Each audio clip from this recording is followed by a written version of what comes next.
Pourquoi il est important de libérer ces blocages émotionnels? Dans notre cheminement personnel, pour être au meilleur de nous-mêmes et dans notre, plein potentiel, heu, vous en conviendrez, il est nécessaire d'aller, effectivement regarder, toutes nos problématiques émotionnelles parce qu'elles engendrent des situations, qui, vont nous faire vivre des expériences pas forcément, plaisantes. Hem, un blocage émotionnel, en fait, survient quand, on vit une situation difficile, un choc, un trauma, quelque chose de douloureux en tout cas, qui vient nous faire sentir, ressentir une émotion entre guillemets, hein, dite, alors j'aime pas le mot, hein, négative parce que finalement tout a raison d'être, hein, et même quand, de la tristesse ou de la colère se fait, heu, ressentir en vous, ça c'est un indicateur de toute façon, hein, ça vient dire quelque chose, ça vient vous permettre de comprendre et de poser le doigt, hein, sur, une situation qui cause cette colère, qui cause cette tristesse. Hem, donc c'est important de libérer tout ça parce que pour que l'on soit au meilleur de nous-mêmes et pour qu'on puisse vivre une vie complètement, enfin complètement, plus que moins, hein, épanouie, épanouissante, eh bien, au moins on ressentira ça en soi, au moins on sera chahuté par tous ces remous, hein, émotionnels et plus nous serons, heu, alignés, bien dans nos baskets, bien dans notre vie, dans nos projets, dans notre vie sentimentale, professionnelle et cetera, dans toutes les sphères de nos vies, de notre vie. Hem, on a, tous des blessures, hein, émotionnelles, les fameuses blessures émotionnelles, heu, celles dont on en celles dont on parle beaucoup, hein, les fameuses 5 blessures, donc la trahison, l'abandon, le rejet, l'humiliation et l'injustice. Nous n'avons pas tous les mêmes enfin, on va dire en exergue, hein, il y en a surtout une ou 2, heu et on est bien d'accord que quand on vit des blessures liées, peu importe laquelle, abandon, trahison, rejet, on n'est pas au meilleur de soi et c'est compliqué, c'est très empêchant dans nos vies. Par exemple, pour ma part, les 2 blessures dominantes chez moi, c'est la trahison et l'abandon. Donc dans ma vie sentimentale, vous penserez bien que, heu, même si j'ai, avancé et guéri un certain nombre de choses, je suis pas certaine d'avoir tout guéri, hein, non, non. D'ailleurs c'est toute une vie je pense, hein. Encore que, hein, à un moment donné on arrive quand même au bout quand même de quelque chose, mais voilà, le chemin est encore un peu long, mais j'y vais gaiement. Donc voilà, quand, moi qui suis traversée par cette blessure, hein, heu, en priorité, on va dire, ce sera plutôt la trahison, oui. Bah, dans ma vie, sentimentale, mais ça peut se jouer aussi, hein, dans mon professionnel et dans mon amical, mais on va dire surtout sentimental, parce que c'est surtout là que ça se joue vraiment, en tout cas pour moi, eh bien, je vais pas être tout à fait sereine dans une vie sentimentale, dans ma vie sentimentale, parce que la peur de la trahison est là. Donc, la confiance est difficile, hein, forcément. Et bien ça, vous allez déjà, sans aller plus loin, comprendre que pour moi, c'est quelque chose de difficile à vivre pour moi-même au quotidien. Mon couple n'est pas nourri comme il se doit, parce que cette crainte est là, donc c'est pas plaisant à vivre dans un couple, c'est pas épanouissant, ça ne permet pas à un plein potentiel du couple, parce que cette douleur est là, cette blessure est existante.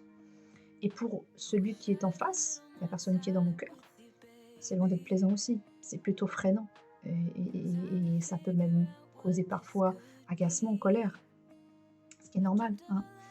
Donc, vous voyez bien à quel point cette problématique-là peut être dérangeante, empêchante et empêcher l'épanouissement pleinement de ce couple et de moi au sein de ce couple. Une personne qui va avoir peut-être la blessure d'humiliation, et ben, dans sa vie professionnelle, peut-être qu'elle aura tendance à s'effacer, à refuser peut-être même des postes qui pourraient être intéressants, des postes à responsabilité. Parce qu'il y a peut-être eu dans un schéma de vie, à un moment donné, dans un passé, peut-être proche, hein, avec l'école par exemple, hein, une situation qui a été vécue à l'école, où, cette personne aurait été humiliée, par ses camarades parce que, je sais pas moi, elle voulait se présenter en tant que déléguée de classe par exemple et puis, elle n'a pas été choisie, finalement ou, il s'est passé quelque chose qui l'a mise mal dans une situation, un peu humiliante. Bon voilà, pour quelque chose qui se serait passé, hein, bon voilà, on peut tout imaginer, hein. Je vous laisse, vous faire votre petit scénario et donc du coup, ben, ayant vécu cette blessure-là, cette douleur-là, une fois et pas forcément qu'une seule fois, en général elle a été vécue, d'autres fois, pas qu'une seule, et bien, voilà, la vie professionnelle après peut être impactée parce que, bah, le poste à responsabilité par exemple, bah, sera réfuté, ne sera pas accepté par crainte en mémoire et est encore inscrit, hein, en soi, dans nos cellules, dans les cellules de la personne, cette blessure, cette humiliation vécue, précédemment, dans un passé. Donc on voit bien aussi, hein, sur une vie professionnelle comme ça peut être dérangeant, empêchant, hein.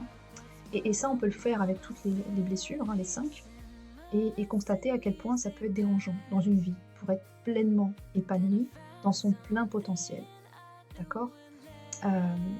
Pareil, hein, la blessure peut-être de oui, encore une fois, d'humiliation, hein, ou de rejet aussi, hein, va peut-être empêcher certaines personnes de mener à bien leurs projets, des projets, voilà, dans leur vie. Peut-être une activité, je pense à toutes les personnes qui se destinent à être dans la guérison, hein, guérir, voilà, faire des soins, et cetera, un peu comme moi, hein. Quand on est victime de rejet, quand on ressent on a peur d'être rejeté, quand on a peur d'être humilié, bon, bah, c'est pareil, on va peut-être pas aller au bout des choses parce qu'on va avoir peur, voilà, de pas être accueilli par les gens, de pas, voilà, de pas être accepté, de pas être, cette peur-là du rejet va être tellement dominante qu'elle va être empêchante et pareil pour l'humiliation, hein, peur de s'exposer, de pas être légitime et cetera, donc on fait pas les choses. Donc encore une fois, on voit bien à quel point, une blessure, émotionnelle, un blocage émotionnel, bah, peut, oui, faire son œuvre et venir bloquer une, voire plusieurs sphères dans notre vie. Sentimentale, professionnelle, sociale, amicale, peu importe, que sais-je, hein. Donc, moi, ma proposition avec les autres, hein, parce que je propose aussi d'aller regarder un peu tout ce qui est dans le transgénérationnel et dans le karmique. Il faut savoir que les blessures, émotionnelles, hem, sont, comment dire? Présentes, à notre incarnation aussi parce que, notre âme ne s'est pas incarnée qu'une fois, très souvent, hein. Oui, on va dire pour la majorité des gens, je pense. Après, je sais j'ai pas tout, hein, toutes les réponses à ce sujet, hein. Mais pour moi, une âme s'incarne plusieurs fois et elle vit des choses, cette âme, d'accord? Dans les autres vies. Donc quand elle s'incarne ici et maintenant dans cette époque, la nôtre, et donc en vous, en moi, elle est aussi porteuse de blessures parce que des situations se sont vécues, heu, oui, ont été traversées et ont pas, toujours été, sympathiques. Donc cette âme, elle arrive déjà avec tout ce lot-là. Donc déjà, vous voyez, à la naissance, plus tout ce qu'on vit, d'intra-utérin aussi, hein, dans le ventre de notre maman, qui elle aussi est traversée par ses propres émotions, mais on est là dans les os, hein, les os, voilà, donc perte des os, les émotions en plus, hein, vraiment. L'eau, est très, très liée, reliée, à l'émotionnel, hein. Donc du coup, on baigne dans les eaux, dans les émotions, hein, de notre maman. Donc voilà, à la naissance, il y a l'âme d'un point de vue karmique qui nous amène tout un tas de douleurs, de blessures, de vécus, douloureux, d'accord? Et puis voilà, on va dire que, aussi, hein, le fait d'avoir vécu dans ces eaux, dans ces émotions, hem, intra-utérins, avec notre maman, parce qu'elle a traversé elle, bah, nous voilà, pareil, en tant qu'enfant, en tant que bébé, fœtus, on se prend tous ça, hein. Et c'est pour tout le monde pareil, hein, donc notre maman c'était le cas, voilà, la maman de notre maman et cetera, notre papa, voilà. Donc voilà, donc on arrive dans cette vie avec déjà tout ce bagage-là et puis, ben, comme ces blessures sont déjà existantes en notre âme et à la naissance de par ce qu'on a vécu aussi dans le ventre de notre maman, eh bien, on avance dans la vie et on va vivre des expériences qui vont nous faire revivre des situations similaires et donc des blessures identiques. C'est pour ça qu'on vit très souvent des situations, pour moi la trahison, oui, je ne l'ai pas vécu qu'une fois, hein, voilà. L'humiliation c'est pareil, enfin voilà, des situations se répètent. Mais justement, notre âme, elle est venue se défaire de ça dans cette incarnation. Elle est venue, elle souhaite, elle, être dans son plein potentiel. Parce que on a tous un potentiel énorme, que ce soit professionnellement, dans notre vie sentimentale, etc. On est là pour incarner, pour vivre cet amour, ce bonheur, cette joie, ce plein potentiel, ce meilleur de nous-mêmes. D'accord ? Donc, notre âme ne demande justement qu'à se nettoyer, qu'à exister uniquement comme ça. Bon, après, je ne suis pas certaine que vraiment on puisse se défaire de tout. C'est l'histoire de toute une vie déjà, ça. Mais voilà, on tend, notre âme souhaite que nous tendons vers ça. Voilà. Nous tendons vers ça ? Bref, vous avez compris. Donc voilà, c'est pour ça qu'il est important, pour pouvoir être au meilleur de soi, d'aller regarder de ce côté-là, d'aller regarder les blocages émotionnels. Qu'est-ce qui existe encore en vous ? Sur quoi n'avez-vous pas mis le doigt encore aujourd'hui qui pose problème, frein, blocage dans votre vie et dans différentes sphères de votre vie, sentimentale, professionnelle, etc. Alors du coup, moi, mes propositions, effectivement, c'est ce fameux tirage du blocage émotionnel. Je vous ai là mis un tirage que j'ai fait pour quelqu'un, que je reprends en exemple, pour vous montrer un petit peu voilà, comment je procède. Je ne vais pas vous faire le tirage en live, parce que ça va être beaucoup trop long, mais je vais vous faire ressortir un petit peu. Un tirage, quand je fais un tirage pour une personne sur le blocage émotionnel, ce tirage va durer au minimum une demi-heure. Voilà, une demi-heure de canalisation. Je demande à recevoir les messages justes. Je ne demande même pas d'ailleurs à la personne de me donner une indication précise sur ce qu'elle vit de difficile, parce que on n'est pas, nous, décideurs de ce que l'on doit soigner réellement. L'âme, elle sait mieux que nous, que notre esprit, que notre mental. L'âme, elle sait mieux que nous. Donc, c'est pour ça que quand je fais un tirage, je demande à mes guides, à mes anges, de me donner les messages justes et de ne pas poser de questions à mon client, à mon consultant, ma consultante, pour ne pas être orienté. Parce que c'est pas parce que nous ressentons un besoin urgent d'aller régler, admettons, un problème de trahison, quelque chose de douloureux à ce niveau-là, que c'est forcément par là qu'il faut commencer. D'accord ? Donc, ça, c'est notre âme qui va finalement nous guider. Et je ne demande donc pas aux personnes qu'est-ce que tu veux voir en priorité, qu'est-ce qui est douloureux. Non, parce que le cheminement de l'âme est le plus juste et le meilleur. Et c'est elle qui sait mieux que personne, mieux que nous, mieux que notre mental, en fait, là où elle doit aller, ce qui doit être regardé. Donc, je demande à recevoir un message. Je fais tomber des cartes. Je fais un tirage à 9 cartes. Bon, là, il y avait 10 cartes, parce qu'il y en avait une dixième qui avait sauté. Et après, voilà, je redonne, je transmets à la personne les messages importants qu'elle doit recevoir à l'instant T. Le cheminement, il est celui que les guides, les anges nous proposent, et pas celui que nous souhaitons, parce que c'est pas forcément le bon, encore une fois. C'est pas forcément par là qu'il faut démarrer, débuter. Donc voilà, une fois que le tirage est fait, je restitue, je renvoie à la personne, et le protocole que je mets en place face à ça, c'est pour contrer ça. Déjà, il faut savoir que le tirage, c'est un soin, parce que la canalisation, en fait, je reçois vraiment des messages, bien sûr, de ce qui est à regarder, à comprendre, etc., etc. Il y a beaucoup de mots, il y a beaucoup de choses, il y a beaucoup de... Voilà, il y a parfois des visualisations, il y a plein de choses qui se disent, plein de mots à entendre, à conscientiser, à ingérer, à digérer, j'ai envie de vous dire même. Donc tout ça, c'est déjà en soi un soin. Dans le tirage, très souvent, il ne m'est jamais arrivé jusqu'à maintenant de ne pas avoir déjà des techniques de libération avec l'oracle que je prends, hein, parce qu'il y a dedans des cartes qui proposent déjà dans le jeu, dans le tirage, des libérations quant à la problématique qui ressort. Et donc la suite de ça, c'est le soin énergétique.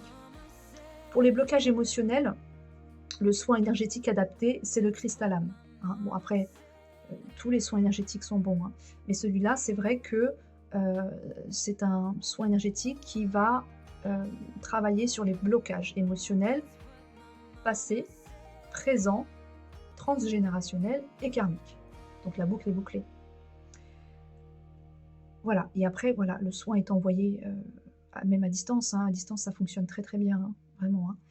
Et voilà, l'énergie va faire son œuvre, va aller là où elle doit aller et va aller déloger ce qui est à déloger, en plus du tirage. Donc vraiment, on enfonce le clou, hein, avec le soin énergétique. Je ne m'arrête pas juste à un tirage. Je fais derrière un soin énergétique pour aller vraiment en profondeur encore, remuer encore tout ce qui est émotionnel pour les évacuer. Je vous expliquerai un autre jour les soins que j'ai, mon panel, mon petit éventail qui va s'étoffer, hein, qui s'est déjà étoffé dernièrement, mais qui va continuer à s'étoffer. Parce que c'est ma patte, c'est ma signature, hein, c'est ce que j'aime, c'est mon chemin. Voilà. Les soins énergétiques, l'énergétique. Voilà, donc du coup, le soin est donné, hein, à distance, en présentiel. Je fais aussi beaucoup à distance et ça fonctionne parfaitement, rassurez-vous. L'énergie ne connaît pas de limite, hein, il n'y a pas de limite ni de frontière. Elle va là où il faut aller et elle fait son œuvre. Voilà, et voilà. Et moi, par contre, ce que je fais aussi, c'est que je fais un suivi, c'est-à-dire que je ne m'arrête pas non plus à vous envoyer votre tirage et votre soin, hein, et à faire votre soin. Déjà, je me crée des fiches clients, des fiches consultants, hein, on va dire, où je remets bien tout, ce qu'on a vécu, ce qui s'est passé, ce qui s'est dit, ce qui s'est ressenti, vos retours aussi sur le tirage, sur le soin, ce que vous avez vécu, etc. Avec tout ça, je crée des fiches pour avoir un suivi vraiment bien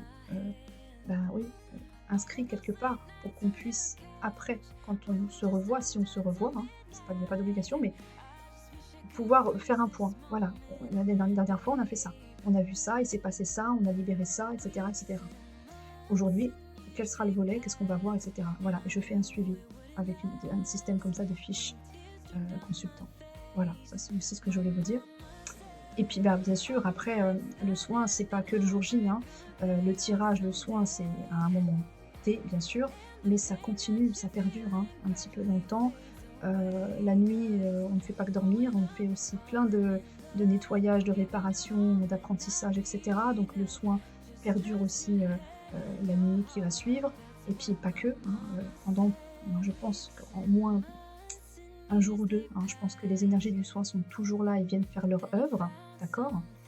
Donc il peut se passer des choses. Donc c'est pareil, pendant ce laps de temps-là, vous pouvez tout à fait échanger avec moi, m'envoyer un message vocal sur WhatsApp, mail, comme vous voulez, hein, mais on est encore en interaction. Je ne vous laisse pas comme ça. Voilà. Voilà ce que je voulais vous dire. Je vais vite vous montrer le tirage blocage émotionnel de ma cliente, vous en parler un petit peu, pour que vous puissiez comprendre comment je fonctionne avec ces tirages. Alors j'espère que vous allez tout voir. A priori ça a l'air d'être bon là. J'espère que c'est... Ouais, on voit tout à peu près. Attendez. Voilà, je pense que là c'est bon. Alors vous voyez, ce sont des tirages que je fais à 9 cartes. C'est un tirage que j'aime particulièrement, que j'affectionne tout particulièrement. Il y a une carte centrale. Autour de cette carte centrale, d'autres s'articulent. Je fais une lecture horizontale, verticale, diagonale. Voilà. Là, il y en a une 10e qui a sauté. Je la prends. Hein. Voilà. Donc, du coup, je vais regarder ce que centralement, il est important de dire. C'est central. Donc, c'est vraiment comme essentiel pour moi, hein, dans le tirage. Et c'est essentiel aussi à transmettre. Là, on voit que cette personne, elle a absolument besoin d'aller voir un thérapeute. Hein. Bon, je vais peut-être vous dire les cartes. Lithothérapie, peur du futur, angoisse et peur, difficulté à s'affirmer, aide d'un thérapeute, aptitude non développée, lignée transgénérationnelle, auto-sabotage, visualisation et désharmonisation cœur-mental. Donc, d'emblée, ce que je vais dire à cette personne, je vais commencer d'emblée par ça, lui dire qu'elle a besoin d'aide extérieure, hein, qu'elle a besoin d'une aide extérieure absolument, puisque centralement dans son tirage, l'aide du thérapeute est là. D'accord? Donc après, je peux l'aiguiller, hein, si elle le souhaite aussi, hein, sur ça, sur un thérapeute en particulier, mais normalement, voilà, il y a tout ce qu'il faut, hein, sur internet, voilà, il y a plein de personnes, hein, qui peuvent aider, voilà. Donc du coup, je vais l'orienter de suite sur ça et après donc je fais ma lecture, voilà, comme ça me vient. C'est pas forcé que je fasse à chaque fois horizontal, vertical, diagonal. C'est comme je ressens les choses et comment les voilà, le message doit être donné, hein. Donc là, on voit que cette personne, voilà, elle a une grosse peur du futur, des angoisses, hein, des peurs, c'est 2 fois là, hein, donc elle a vraiment beaucoup de peur sur le futur notamment. C'est quelqu'un d'angoissé, qui se replie sur elle-même, hein, d'accord? Une peur du futur, une peur de ne pas réussir certainement à accomplir, ses projets, voilà, notamment. Elle a une difficulté à s'affirmer, d'accord? À prendre son envol et donc des aptitudes non développées, hein. Forcément, j'ai envie de vous dire, quand on est dans des peurs, dans des angoisses, heu et en plus qu'on a de la difficulté à s'affirmer, bon, bah, tout ça, ça se tient, hein. Forcément, on peut pas être dans une on peut pas y arriver à s'affirmer si, on a des peurs, hein, et on a des angoisses et en plus la peur du futur. Bon et bien la résultante, c'est qu'on a des aptitudes forcément qui sont pas à leur plein potentiel, des aptitudes non développées, que probablement cette personne pourrait tout à fait, heu heu, approfondir parce qu'il y a du potentiel, il y a quelque chose à faire avec ces aptitudes-là, hein. Donc voilà, donc je mettrai ça, en exergue et puis lui raconterai aussi que, la lignée transgénérationnelle est déjà dans des difficultés à s'affirmer, hein. Il y a déjà des difficultés à s'affirmer dans le transgénérationnel de cette personne, qu'il y a de l'auto-sabotage dans cette lignée transgénérationnelle également, hein, d'accord? Et ce qui amène justement, toutes ces difficultés et ces peurs, bien évidemment, si c'est dans le transgé, qu'il y a de l'auto-sabotage en transgé, forcément la résultante, elle en est de tout ça, elle en découle, hein, c'est évident. Heu et que là-dedans, il y a déjà des solutions qui sont qui sont données, des libérations qui sont proposées, qui sont la lithothérapie, l'aide du thérapeute et la visualisation. D'accord? Donc la lithothérapie, concrètement, ça serait d'aller trouver une pierre qui va permettre à cette personne d'atténuer ses peurs, ses angoisses. Une pierre qui peut permettre l'affirmation de soi, hein, d'accord? De développer ses aptitudes. Il y a plein de pierres, hein, qui peuvent permettre ça. D'aller donc consulter un thérapeute qui va aider cette personne à libérer en fait, hein, les peurs du futur, les angoisses, etc. Et puis peut-être aller aussi travailler sur le transgénérationnel, hein, d'accord? Et l'aide du thérapeute, on voit bien qu'elle est là aussi pour aller aider justement à libérer cette lignée transgé et libérer les angoisses et les peurs, hein. Dans cette diagonale, on voit bien, d'accord? Et donc voilà, la visualisation, c'est pareil, se visualiser dans un plein potentiel, avec une belle affirmation de soi, dans son activité, dans ses projets, et cetera, avec des aptitudes développées, mais alors au maximum, et cetera, hein, vous aurez compris. Donc voilà, je restitue à la personne un petit peu tout ce qui m'est donné à recevoir, quant à ce tirage sur les blocages émotionnels. Et puis après vient le temps donc du soin. Donc voilà, je vous ai montré un petit peu, hein, le tirage que je fais. Je vous dis, hein, un tirage comme celui-là, en moyenne, hein, il dure 30-35 minutes, hein, si c'est pas plus parfois, hein. Donc voilà, donc on fait ressortir, hein, déjà les choses qui sont importantes à donner, à transmettre à cette personne et avec le soin, Cristalame, on vient, comment dire? Apporter encore plus de soins, on va encore un peu plus dans la profondeur pour tout ce qui est libération émotionnelle. D'accord? Alors je vais revenir, voilà, je vais vous remettre, ici. Hop là. Voilà, me revoilà. Alors attendez, il faut que je bloque ça quand même. Voilà, voilà. Ouais. Donc voilà, voilà un petit peu ce qu'est, ce tirage du blocage émotionnel. Hem, hem, donc déjà beaucoup de choses ressortent, hein. Vous pourrez le constater. Heu, voilà, peut-être que cette personne ne se rend peut-être pas compte, hein, qu'elle a des difficultés à s'affirmer. Peut-être qu'elle ne se rend pas compte qu'elle a des aptitudes en fait, des belles aptitudes qu'il faudrait qu'elle développe. Voilà pourquoi ce tirage est hyper intéressant. Voilà. Donc, hem, voilà, je voulais vous montrer un petit peu comment je procède, quelle est ma façon de travailler pour aller vous aider à vous débloquer, à vous libérer dans vos blocages émotionnels, passés, présents, transgénérationnels et karmiques. Voilà, je vais m'arrêter là, ça fait une vidéo de 25 minutes, je voulais pas non plus vous assommer. Je vous embrasse bien fort, je vous dis à très bientôt, merci à tous ceux qui écouteront, qui partageront, qui likeront, qui s'abonneront, merci, merci, vraiment, parce que vous contribuez vraiment à ce que tout ça se répande, et il y a forcément des gens qui en ont besoin, sinon je ne le ferai pas. Voilà, donc merci infiniment, je vous embrasse très fort, et je vous dis à très vite pour une prochaine vidéo que je vais vous concocter pour voilà, vous amener encore un peu plus de connaissances, de lumière sur ma pratique, ce que je propose, mon protocole, la thérapie par les oracles. Mais voilà, pour aussi mettre de la lumière en vous, chez vous, et vous donner peut-être, j'espère, l'envie de me contacter pour qu'on puisse travailler ensemble et faire une très belle collaboration. Voilà, je vous embrasse, je vous dis à très bientôt. Ciao, ciao.